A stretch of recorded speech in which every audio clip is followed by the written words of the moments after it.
This is Partners in Practice, a weekly series dedicated to the evolving field of the advanced practice clinician.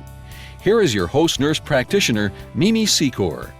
More nurse practitioners than ever are opening independent practices, often in underserved areas of the country. With a shortage of primary care providers, and as implementation of the Affordable Care Act, this is an idea many feel whose time has come. With me today is nurse practitioner Kirsten Wister, owner of Sonora Family Care in Sierra Vista, Arizona. Hi, Kirsten. Welcome to ReachMD. Thank you for having me. Can you explain what is unique about practicing as a nurse practitioner in Arizona? Well, first I want to say that it's different here as opposed to most areas of the country because we are very independent here. We have the ability to open practices without physician supervision. We can do solo practices without any supervision at all, as a matter of fact. We can also get admitting privileges from acute and sub-acute facilities that allow that within their bylaws. We can write all the prescriptions that a physician can, with the exception of Class 1 narcotics. And all of these things are quite unique to Arizona and a couple of other very rural states in the country. In addition, this is a rural area with very limited resources, so everything we do here is very challenging. So all those things make us real unique here in Arizona. Where exactly are you located? I know in Sierra Vista, Arizona, but where is that? Correct. We are about 75 miles south of Tucson in the middle of Cochise County, which is very rural entirely. And why did you want to start an independent nurse practitioner practice, Kirsten? Well, I was a little frustrated, to be honest with you, in the other practices in which I worked. I was very limited by the business policies of those practices and by the physician preferences in those practices. And I really wanted to do things where I could think outside the box when I needed to. I wanted to be able to provide care for indigent patients. And I was restricted from doing some of those things that I felt would benefit people. I also wanted to make a practice that had more than just Western medicine, and I have a very holistic office in which we are going to offer different modalities of treatment. What do you think is most important to bring to your role as a nurse practitioner, particularly in independent practice, Kirsten? Well, I have to tell you there's a few bullets. First of all, you absolutely have to love your work, and I mean it has to be a calling. Literally, Florence Nightingale can have nothing on you. Patients can really see, feel, hear your enthusiasm, feel all those things that you care about them, and they sense that you're invested in them, and that's really important. That's what people are looking for, and that's why my practice is unique. What specifically do you think ensures the success of an independent nurse practitioner practice? Elaborating on that point, Kirsten. Well, you have to offer different things that people are looking for. It's either that extra bit of caring, that compassion. You have to give them more of your time and your willingness to educate them instead of just tell them what to do, tell them why they need to do that. You have to offer them alternative treatments, more services perhaps, a more home-like environment in the office, whatever you can come up with that's different for you. If you're not different and offer them something new, they have no impetus to leave where they are right now. So how do you manage referrals? How do your patients feel about being referred? Well, to be frank with you, most people do not like being referred. They like to stay with their primary care provider who knows them, really has an investment in them, and they do not like to be what they call, and actually patients have told me, turfed from one provider to the next for everything that they do. So I take care of absolutely everything I can within my training and scope of practice. And then when I have to refer, it's explained very carefully to the patient why they have to be referred, because they truly appreciate the care that they get from me. And when they get sent away, they want a really good reason, and then they're okay with it. But that's how I manage things in my office. And you have broad scope yourself in your area of expertise. You have an emergency background. You have a lot of really solid clinical background. Do you feel that that's important? Oh, I feel that's absolutely important. In a private practice, you're it. I mean, you're the full responsibility for what you do. I always have a collaborating physician that I can call at any time if I have questions or concerns or need some extra assistance, and that's absolutely imperative in a private practice. But you've got to be able to function completely on your own, and people come to you and they want every answer. So if you're going to do this, it's really important to either have a couple of different specialties, have a lot of nursing background either in critical care or medical care, and then in lieu of that, a really good, very strict program in which they expected everything of you, because that's exactly what you're going to have to produce in private practice.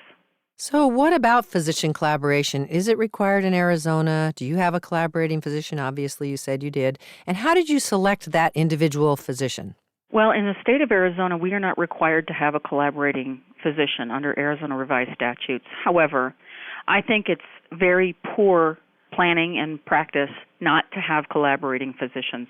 I have several that I've known for years, and the way that I chose them was that, one, obviously I've been working with them for years, and they've been very supportive of my practice.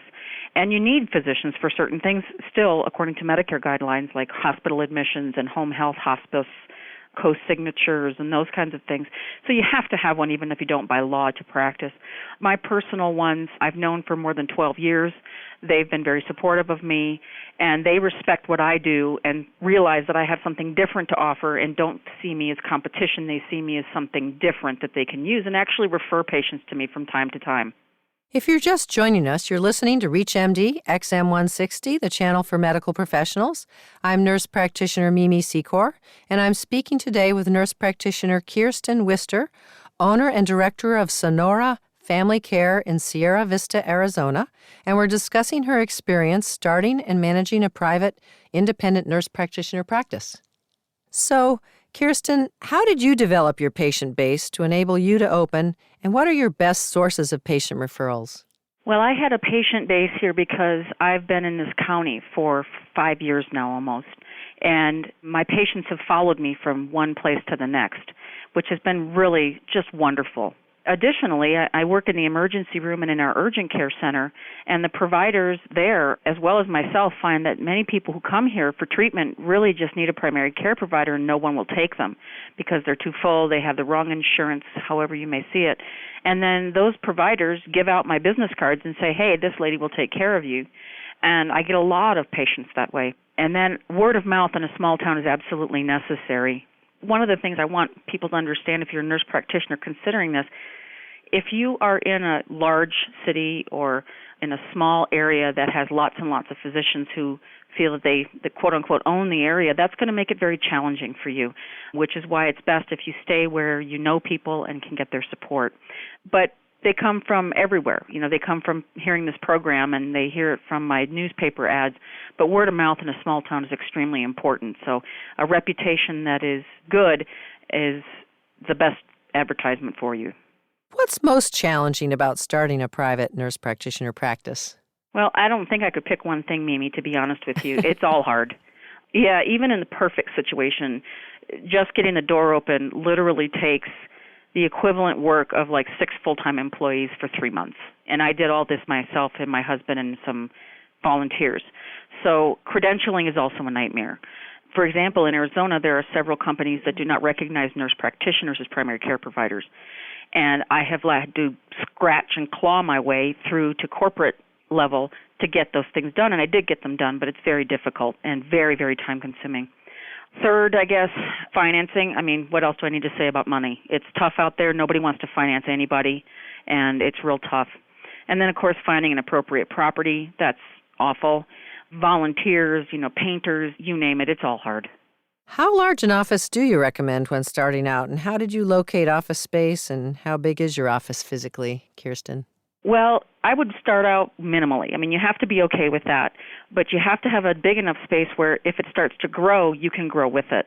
Now, I have a very large space. It's 3,100 square feet, which is really crazy, and I got that on a fluke. The other thing about space is that you have to avoid anything that was never meant to be or never was a provider's office. Unless you've got, a friend who's an architect who will do everything for you for free and plumbers who will do everything for free, and because it gets into be a money pit. I was very fortunate. This used to be a local provider's office, and then it turned into a state office and was vacant for some time. So I was able to get a very nice office that was previously a physician's office.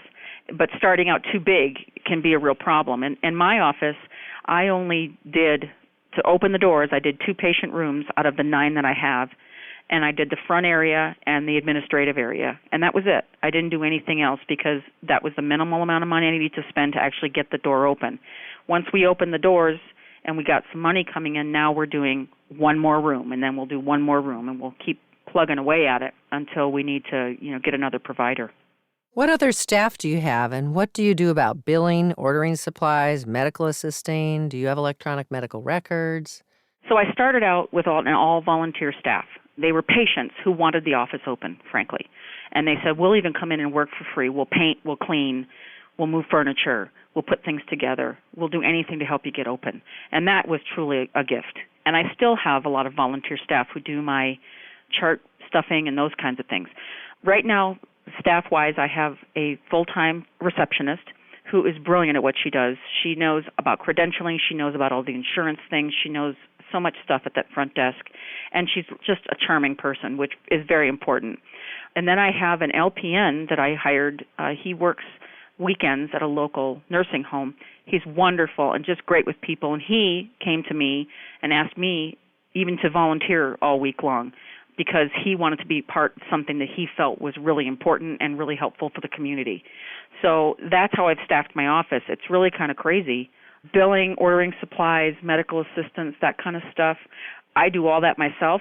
And no, we do not have an EMR yet because I can't afford it. They're very expensive. It's a huge outlay of cash. And I'm going to be doing that later in the year when I have the ability to get onto the program as part of that Healthcare Reform Act. They reimburse you over a period of 3 years for your electronic medical record if you practice in a rural area.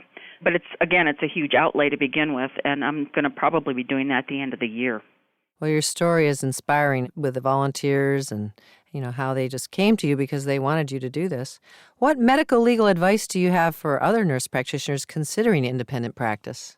Well, the biggest one is that be sure that you're practicing within your scope.